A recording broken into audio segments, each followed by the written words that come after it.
Good morning students. कल हम लोगों ने रुचि का अर्थ और रुचि की परिभाषा और रुचि की विशेषताओं का अध्ययन किया था।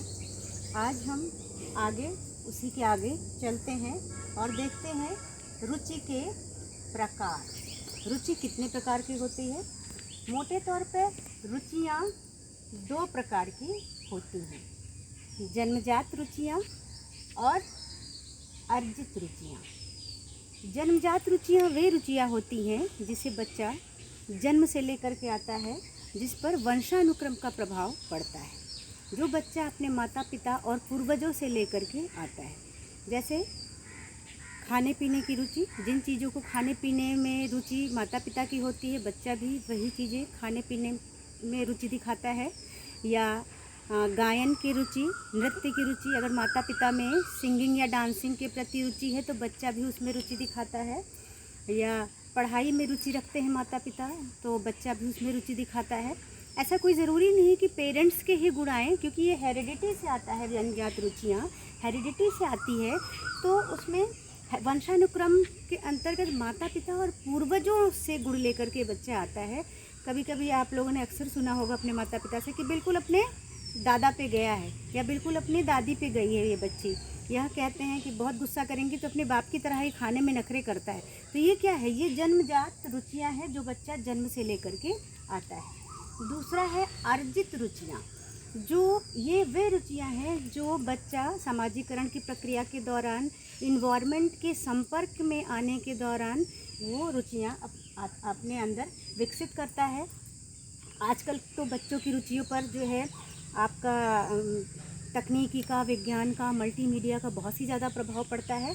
पहले हम लोग जो थे अपने बचपन में, तो हम लोग चाचा चौधरी की कहानियाँ पढ़ा करते थे, चंपक नंदन, ये सब कॉमिक्स पढ़ा करते थे, पिंकी की कहानियाँ पढ़ा करते थे। लेकिन आज के बच्चे जो है, क्योंकि मल्टीमीडिया का ज़माना है, सोशल मीडिया का ज़माना है, तो आज का बच्चा जो है मोबाइल पे गेम खेलना पसंद करता है, जो है मोबाइल पे या टीवी पर कार्टून फिल्म देखना पसंद करता है, मोबाइल पे ही बाइक राइडिंग। हम लोग क्या थे अपने समय में, या आपके माता पिता या आपके पूर्वज आउटडोर गेम खेलना पसंद करते थे। लेकिन आज की टेक्नोलॉजी ने के बच्चों के अंदर कैसी रुचियां जन्म दे दी हैं, कैसी रुचियों का विकास हो गया है कि वे घर बैठे मोबाइल पे खेलना अधिक पसंद करते हैं। हम लोग पहले साइकिल चलाया करते थे, आज के बच्चे मोबाइल लेकर के ही उस पर ही बाइक राइडिंग करते हैं या जो है गेम खेलते हैं, कार्टून देखते हैं। तो ये अर्जित रुचियां हैं जो वातावरण के संपर्क में आकर के बालक में विकसित होती हैं, जिस पर बहुत सारे कारक प्रभाव डालते हैं। वो कौन कौन से कारक हैं जो बालक की रुचियों पर प्रभाव डालते हैं, उसका अध्ययन हम बाद में करेंगे आगे चल करके। आज हम केवल रुचियों के प्रकार के बारे में जानेंगे। तो मोटे तौर पर रुचियों को दो भागों में विभाजित किया गया है, जन्मजात रुचियाँ और अर्जित रुचियाँ।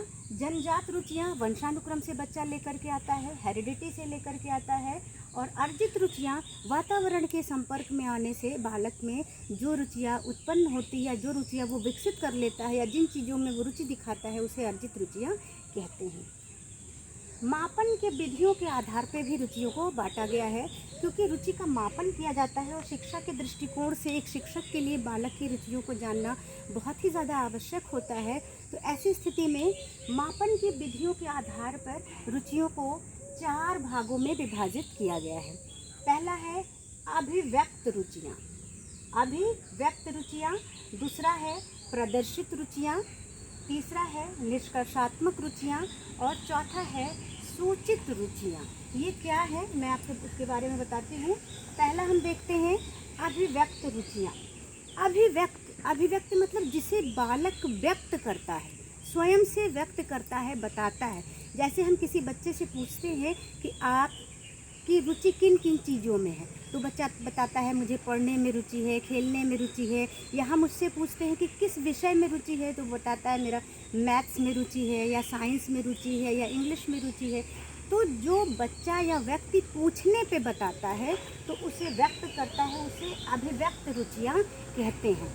ये जो है ये विश्वसनीय नहीं होता, ये इस प्रकार की रुचियाँ विश्वसनीय नहीं होती हैं, क्योंकि बालक कभी कभी अपने आप को बहुत अच्छा साबित करने के लिए, आदर्श साबित करने के लिए, या परिवार की मर्यादा को बनाए रखने के लिए, या सामाजिक बंधनों के कारण या अन्य कारणों से वो अपनी पसंद और नापसंद को या अपनी रुचियों को सही तरीके से नहीं बताता है, इसलिए ये रुचियाँ जो है अविश्वसनीय होती हैं।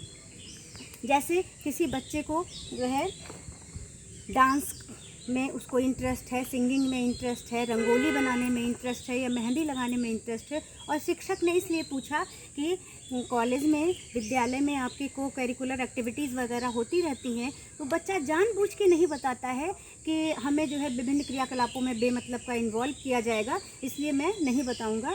तो इसलिए क्या है, ये इस तरह की रुचियाँ जो व्यक्ति, इसलिए वो इस प्रकार की रुचियाँ जो है अविश्वसनीय होती हैं। कोई ज़रूरी नहीं है कि बच्चा जो बता रहा है वो अपनी रुचियों के बारे में सही ही बता रहा हो।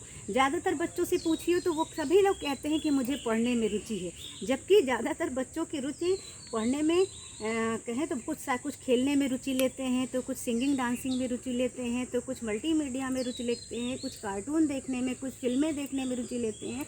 तो ऐसी रुचियाँ जो व्यक्ति पूछने पे बताता है उसको अभिव्यक्त रुचियाँ कहते हैं।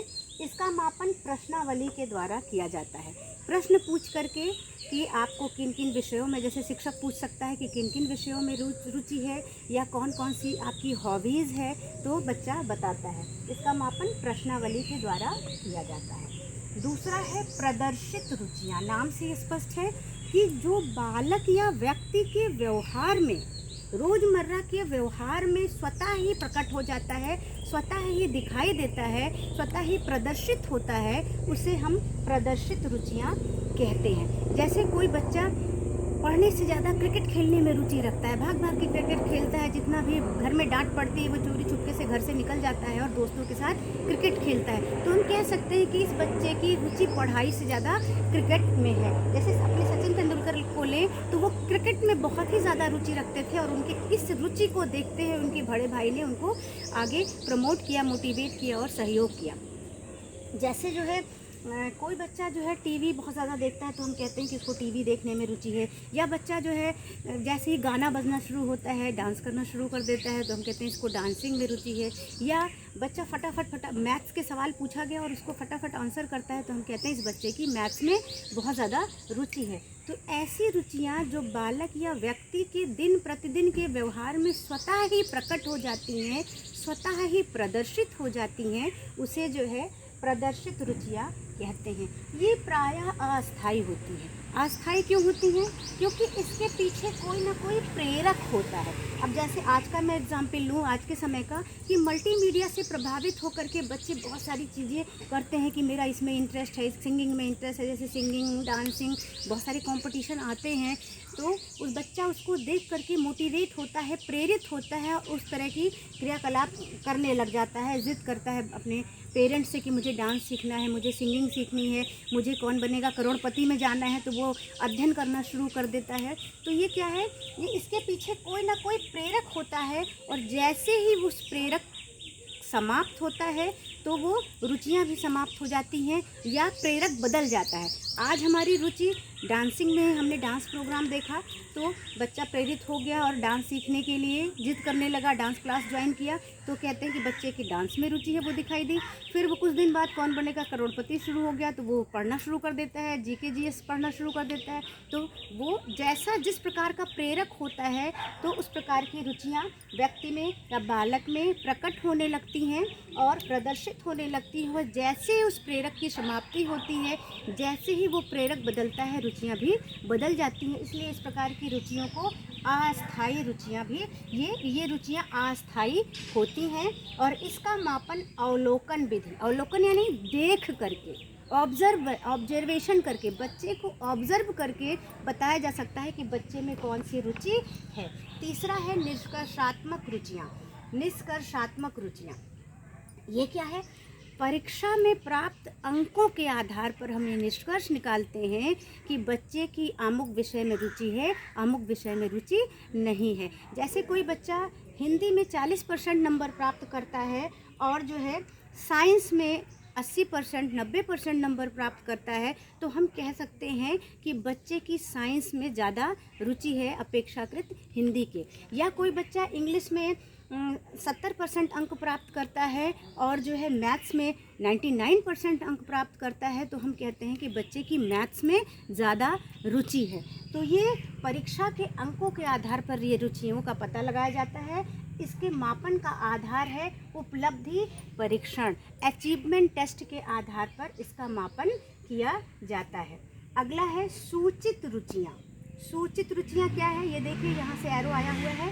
ये जो है प्रमाणीकृत रुचि सूचियों पर प्रकट किया जाता है। जो मानकीकृत जो है इंटरेस्ट इन्वेंटरीज होती हैं उस पर ये रुचि बाल बच्चा प्रकट करता है। ये कौन सी कैसी होती हैं, देखिए ये जो मानकीकृत रुचि सूचियाँ होती हैं वो प्रायः मोटे तौर जो है 2 प्रकार की होती हैं।